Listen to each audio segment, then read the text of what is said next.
So, Jenny, how much time do hiring managers actually take when reviewing resumes to decide whether they're going to keep it or disregard it? Yeah, so the typical hiring manager will spend about 6 seconds reviewing your resume or your cover letter. So you better make sure it's really good. Hello and welcome to the Jet Life Podcast. My name is Tom Lelio. I'm your ultimate jet guide. And on this channel, we pull back the curtain on private aviation. Whether you're a buyer or a broker, we help you buy and sell private jets with no experience necessary. Today, I'm super excited to be joined by Jenny Showalter. Jenny is the founder and chief motivational officer of the Showalter Business Aviation Career Coaching.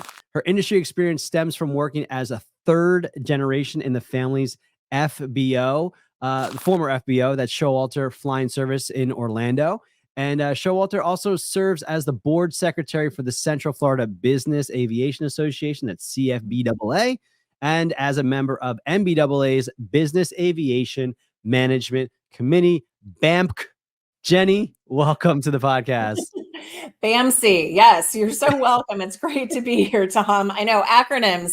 That's something I'm sure you have to teach your coaching clients a lot about, or the acronyms in the industry. Yeah. Aviation is nothing but just a bunch of letters. It's alphabet soup. Alphabet soup. Well, hey, thank you again for being here. I really appreciate what you've been doing, especially I see you on LinkedIn. I got to see you again at the CFBAA regional for the students when you're reviewing students' resumes. So I'm really excited to get in there because a lot of people contact me on the channel and they're like, how do I get a job? You know, one of those things you got to do is you got to make a first impression. One of the ways that you do that is through your resume. So we're going to be jam-packed today with your experience and your expertise. So thank you again for being here. Thank you. I'm happy to be here.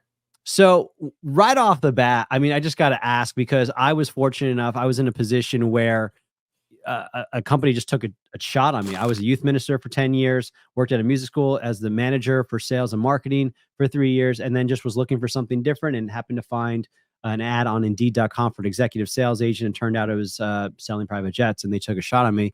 But a lot of people that I'm talking to, they don't have the experience in aviation. So, you know, we'll talk a little more detail later, but just off the cuff, I mean, how do you get a job, especially in aviation, since many of them require experience? How do I get a job if if I don't have the experience? Yeah, well, it's so interesting because I understand through all of my network and people that I know that business aviation careers tend to be either accidental or intentional.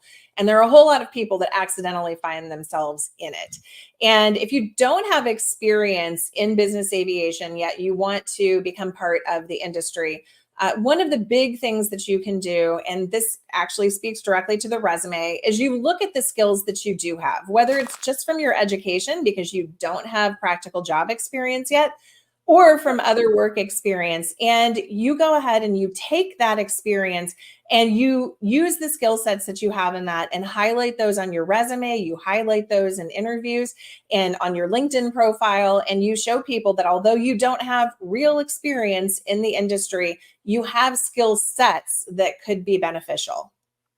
Gotcha. That makes a lot of sense. So what would an example be of a skill set that you would recommend people toss on there? And Yeah. I think the big thing for me is how do you make that stand out? Because, you know, I might put in there, I have sales experience, but I was doing a resume with a review with someone and I could be wrong. So maybe you correct me since you're the expert here. And I said to them, like, they put luxury watch as part of their skill set. And I said to them, you know, because they would say something like sold luxury watches, talked to, you know, handled customers basically and handled inventory, like some kind of generic stuff. And I'm like, what I said to him, I was like, listen, tell them you sold watches, that's fine. But like, what was the impact? You know, sold, you know, luxury watches. Okay, how many did you sell? And how much revenue did you actually come to the business? Because if you put on there like, oh, I sold 100 watches last year and grossed $500,000 of revenue for my company. Okay, you have my attention, Right. as opposed to just saying I sold luxury watches. What are some of the skill sets that you would recommend people highlight, and how do they package it in such a way that it stands out? Yeah, sure. So I would say, especially in the example that you just gave, another thing that you could say is you have luxury or high end service experience, customer Hmm. service experience, because if you're wanting to sell aircraft, you have to be able to deal with high end clientele and you have to offer them the very best service possible. So even if you were a barista at Starbucks, yet you gave exceptional service while working there, you have customer service skills to a diverse set of clientele. And so that's something that you can promote on your resume. Awesome. Awesome. Cool. Well, I mean, you're just already dropping so many great nuggets. I'm really excited for the continuation of the conversation, but let's maybe let's go back a second and let's talk a little bit about what your history is. You know, what kind of brought you into the world of career the coaching business and your the Showalter family aviation history. We'd love to learn a little bit more about that. Yeah, so I was third generation in my family's FBO. We were in business for 70 years before we sold it in 2015. And as a 40-year-old single mom, I was forced with a career choice. What do I do? How do I move forward? Do I even want to stay in business aviation? Tom, as you know, I'm sure it becomes a part of who you are. It's in your blood. And so I actually did make the decision to stay in the industry. And I worked at a statewide aviation association here in Florida for a little bit. Mm, I found myself sort of accidentally in business aviation recruiting, specifically for corporate flight departments. And when the pandemic came and they needed assistance because people were losing their jobs, I was tasked with running the outplacement, which is actually helping professionals who have lost their job, help them get ready for reemployment and job search. And that was really where I realized that everything had come full circle for me and that I had developed the skill sets needed to help coach people through job loss, help them write new resumes, help them get successful LinkedIn profiles, and provide interview prep for them as well. And additionally, the emotional support was a big piece to wow. that. And so through that process and through my own layoff that happened after that, I ended up having the opportunity to start this business. And my husband is a global 6,000 pilot, and we eat, sleep, breathe business aviation. He was super supportive. And so we took this dream of mine and ours, and we took it and we made this business. And almost 2.5 years later, I'm just thrilled to say that I've been able to help a whole bunch of business aviation professionals. You might be able to sell a jet, or you may fly an aircraft, or you may be some other support service in the industry, but that doesn't mean that you're qualified to write your own resume or know how to look for a job, especially if you've been through forced change, which a lot of people have experienced in this industry and are experiencing right now, in fact. I can appreciate that forced change. Yeah. I like that. So if you know if y'all are ready, spoiler alert, if you're ready to kind of get your resume looked at by Jenny and it just makes a lot of sense to you, you know you need help. This is the link for you guys to go to go.theultimatejetguide.com/resume review. And there you see all of her services, whether it's going through the resume or you maybe just need a cover letter. We'll talk about that in just a moment. Well, actually, let's do I have in there? Oh yeah, do I need a cover letter? Let's talk about that. So I guess before we get into the resume, let's talk a little about, do you need a cover letter? I love a cover letter. And this is a big debate that you'll see out there in the coaching world and the career services world. But I love a cover letter. And the reason I love it is because the resume is black and white. It's fact-based. You can back it up. You've lived that experience. The cover letter allows you to add some personality, some color, some context to the things that you have in your resume, that experience. And especially if you're trying to explain maybe a difficult situation in your career history, or maybe you want to relocate for some reason, or there's something else. I was talking with a pilot who wanted to switch aircraft models that he's accustomed to flying because he said, I'm kind of feel like I've been there, done that with this one. I want to move to a different manufacturer and airframe. Mm, So you state that in the cover letter. And I'm a big fan of answering the hiring managers, recruiters, questions before they even have a chance to ask them. If you've already answered it, then you've controlled the conversation, you've controlled the narrative, rather than waiting for them to say, well, why do you want to do this? I don't understand. Help me understand, and putting you on the spot.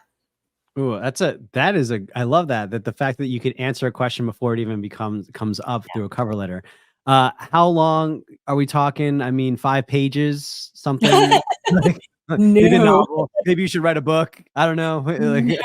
Yeah, so cover letter, just 3 or 4 brief paragraphs explaining what you want and why. I love a hook at the beginning of a cover letter as well. Don't start with, I saw this job posted on LinkedIn and thought it matched my skill sets and want to apply, blah, blah, blah. No, I mean, come up with a story. Tell them what you're passionate about or something cool that you've done.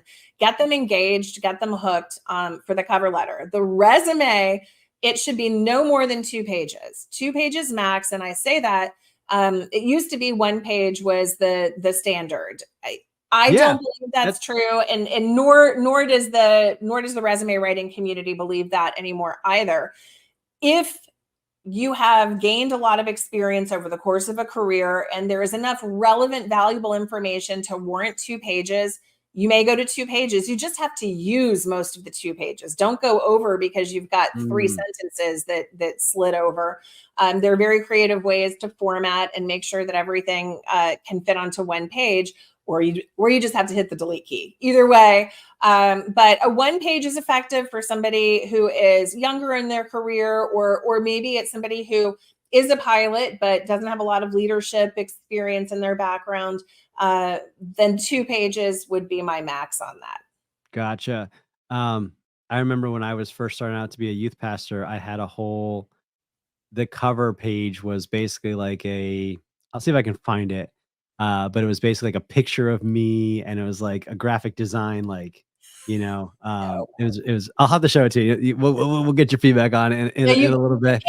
You can't do that anymore because now resumes and cover letters are all scanned by applicant tracking systems or Oh, AI. really? So if you put any graphic on them, even if you have a 2-column resume, now there are a few examples where I would use a 2-column resume, but most of the time a 1-column resume format and a really simple format. You can't get too fancy. You can't have thick lines. You can't have pictures. You can't be frilly on it in any way, because that can confuse the applicant tracking system that is reviewing the resume and that is the filter before human eyes ever get to see it. And so in aviation, is that pretty common? Oh, it's very common. It used to be that only large companies had applicant Yeah, I was gonna say, do tracking. you think the local brokerages are doing that? I don't know about local brokerages, but it is widely available and it is widely used. So you just have to assume in today's day and age that you are optimizing a resume for AI and for applicant tracking systems. And I will just say, and this is a plug for what I do, but I am an honest broker here. And I will tell you that it is very rare to find somebody who doesn't specialize in resumes who can write an effective resume for today's hiring market. Interesting. I didn't even think about optimizing for AI. I was thinking optimizing for the human. When No, they see it, oh, this is going to be different. Oh, wow, there's a picture of this guy. It's like a whole yeah, page. and it can't read that. So here's my resume spiel that I usually give to clients. Think of resumes as real estate. Okay, if you think of the page, think of it as real estate. I like to think of the top third section of the front page as the penthouse. It's the best. It's the most valuable piece of real estate on your resume. And that's where you want to pack your best and most relevant experience to a job. That's why you should have a professional summary. Throw away an objective. They are not effective. Duh, we know you want a job. You want to put a professional summary in there. Thank you. Duh, we know you. I love that. Thank you for saying it. You're welcome. But that professional summary is key. If you have enough experience and it makes sense, I'm a big fan of a skills section. And those are just more keywords about your experience. So you're just packing that in. If you're a pilot, your flight experience needs to be up towards the top of that page. I like it just under the professional summary. Your most valuable, relevant experience is your type ratings and your flight hours. So that needs to be really obvious and available to them. But remember that applicant tracking systems and humans all read top to bottom and left to right. And so that's why that top third section, the penthouse, is the most valuable. And that's where you need to capture their attention, whether it's human or computer, because if you don't, you're going to be filtered out. And hiring managers and recruiters can program the applicant tracking system with keywords, and they often do that from the job description. So if I tell people, if you have a job description, they've given you a gift. Wow. Oh man, so much. All right, I won't take up too much time on this one, but I just got to show you. Here it is. Back 22-year-old Tom trying to get a job as a youth minister. I think I stood out back in 2008. It probably, I mean, it definitely, I can see that it would for sure. And I had a video resume, some websites. Look at this. Wow, you went all out. I love that. Yeah. Now the resume itself, so that format of the resume, while admittedly too little lengthy, long, the format is still relatively effective, I would say. You can't get too fancy with it. If you have a lot of training or otherwise, I recently did a favor for a friend and wrote a resume for a chiropractor, and she had continuing education that she has to do every 2 years, and she had a very long list. So we did a supplement to the resume, and we said that it was available upon request, this supplement to the resume, rather than just listing them all, because it took up too much valuable space. Yeah. That makes sense. Okay, let's dive into some resumes, because I think we'll cover, other questions, that'll pop up. So remember, you got 6 seconds. So I'm gonna show you three resumes. Okay. And you're gonna have 6 seconds whether you want to look at it or not. We're gonna go through all three first, and you're just gonna say yes, no, no, and then we'll go back to them to review them. So that's how we'll give this a shot. So here you go, Raymond Holt. All right, some redacted information, because these are real. Oh no. Oh, she's already in it now. How about now? No, because you're still going. So definitely no. Hard no. How about now? Really hard no. How about now? You lost me at the top of page 1, so no. Okay. All right. Jake Peralta. Okay. Objective. So again, he lost me at the top of page 1. And what really not taking advantage of the real estate, because I see way too much white page. Yep. Okay. All right. We'll come back to Jake, but and then we've got Gina. Yeah, I mean, just ho-hum, some missed opportunities, to be honest. At the top, she just jumps right into her experience, and you've missed the opportunity to capture their attention. Yeah. All right, so let's go. I mean, we've got about 10 minutes. Let's go into, by the way, if anybody knows the reference on these resumes, these are real resumes that were sent to me, but I changed the names and then tried to redact the contact information. But Raymond Holt, Jake Peralta, Gina Linetti, if you know what those reference, let me know, and I'll send you something special, because that's near and dear to my heart, those references. So, all right, Gina Linetti, what do you got? Gina Linetti. So starting at the top, I see the phone number, I see the email address, I don't see where they live, and they do want to know. And you don't have to put in a street address. That is not how we do it these days in this personal information safety that we're in. So I would definitely put a city and a state. If the city is not well known, you can include a zip code. I would also put a LinkedIn URL, but a customized one. You can customize your LinkedIn URL to be as close to your name as possible, and eliminate all of the extras that LinkedIn puts in behind your name. So a LinkedIn URL is important. Again, she jumped right into professional experience, missed the opportunity for a professional summary. A professional summary should be written in sort of the first person voice, but without pronouns. I think that's an important thing to say. You don't want to have I or my on the resume anywhere. So make sure that you don't do that. I did see down at the bottom, I think, that she had some skills listed. They're lost. Okay. They're completely lost, and they're too long. You want about 2 words. So I would say detail oriented is a good example.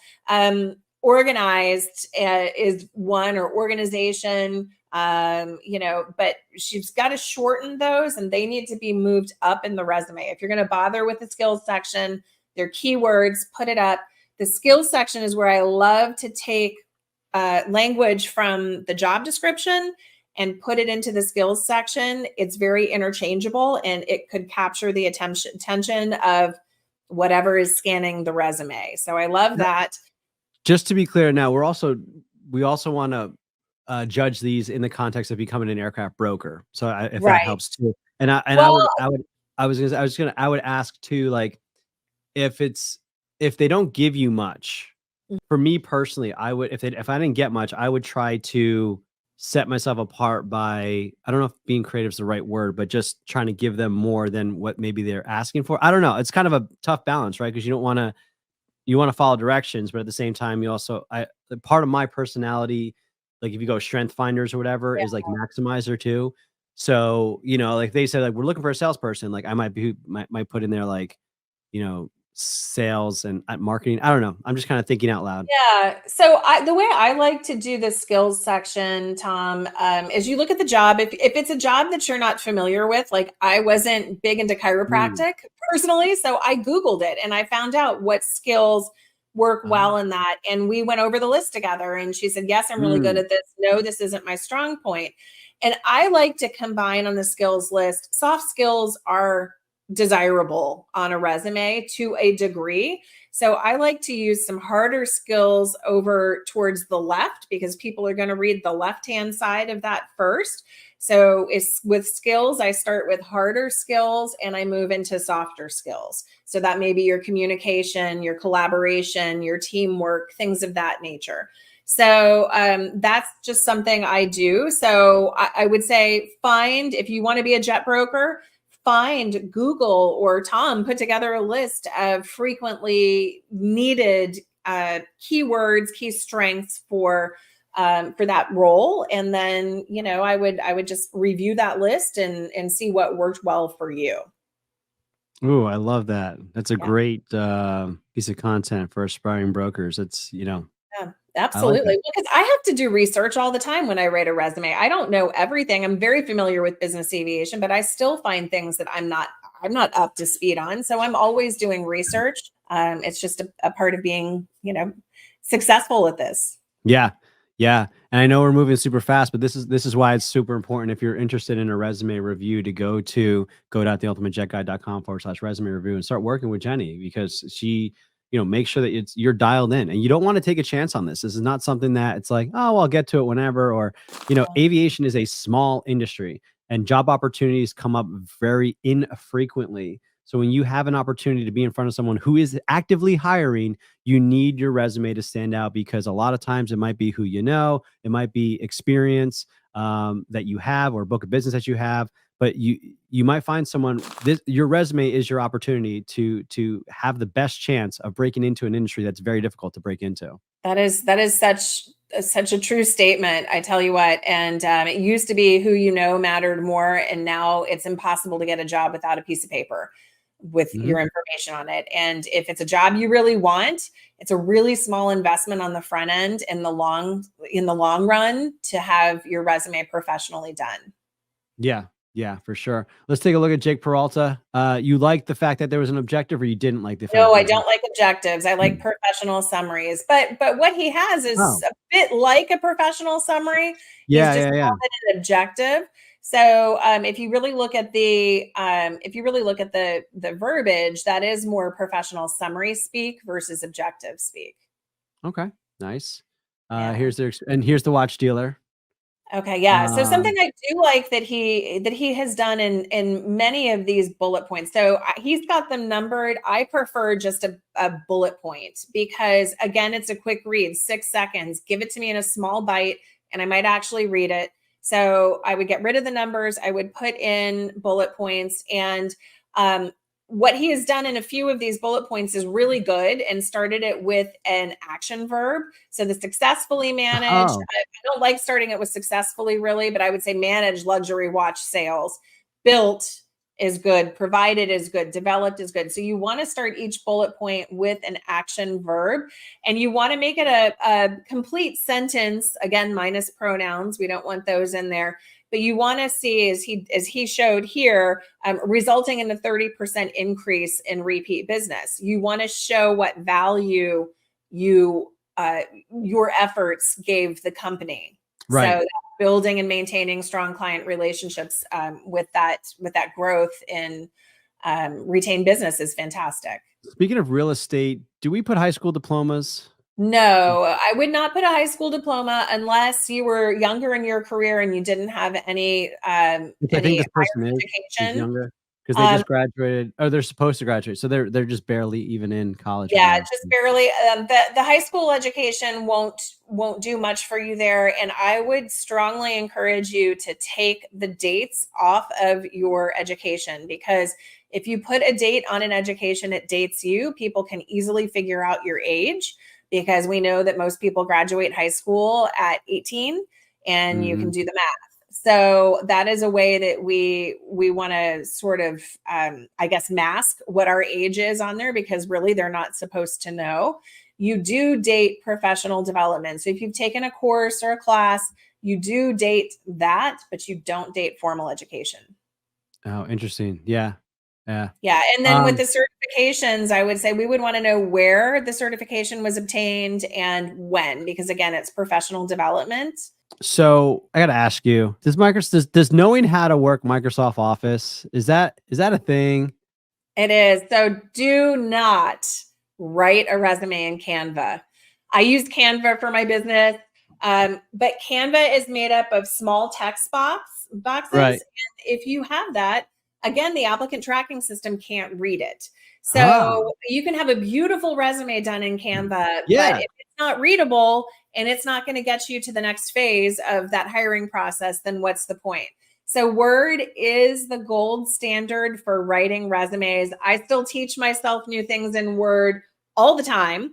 So yeah, it is the gold standard. It's where all resumes should be written. Well, my question. Go ahead. I would tell you, when you submit a resume, unless it asks for a Word document, you should always submit it as a PDF, so that you make sure that it maintains the formatting. It holds that formatting that you intended. So anytime you submit one or email it to somebody, do that in a PDF format. Oh, that makes sense. My question was more along the lines of, like, especially for a jet broker, like, should they even put in there, like, I know how to operate a computer, or I know how to use Microsoft Word, or I know how to use Excel? It's a wasted space, to be honest. That's my point. Yeah. You want to use that. You have limited real estate. You want to use it for something else that's more relevant. Yep. That's kind of the way I was feeling about it. These days that people know how to use computers, at least at a basic level. Yeah. No, 100%. Cool. Well, I mean, hey, this was super fast, but I appreciate it. And I know you can go on more and more. And that's why I want people to go to go.theultimatejetguide.com/resume review. They end up over here. Jenny, tell us a little about, what you provide, service you provide, and how they can get a hold of you and ask questions. And again, thank you so much for being on the podcast. I appreciate it. Oh my gosh. Thank you for having me, Tom. Yes. So I do resume writing, cover letter writing, LinkedIn presence, interview prep, and one-on-one coaching, as well as outplacement. And you can find me on my website, which is showalter.com, just like my last name. And I'm very active on LinkedIn, Jenny Showalter, and would strongly encourage you to follow or connect with me there. I'd love to hear from you. Great. Well, once again, thank you so much for being here. I look forward to, to a couple people hopefully reaching out and you helping them, because that's what we're passionate about, is helping that next generation of aviation professionals get into aviation. And yeah, we'll find you on LinkedIn. Thanks, Jenny. Thank you so much, Tom.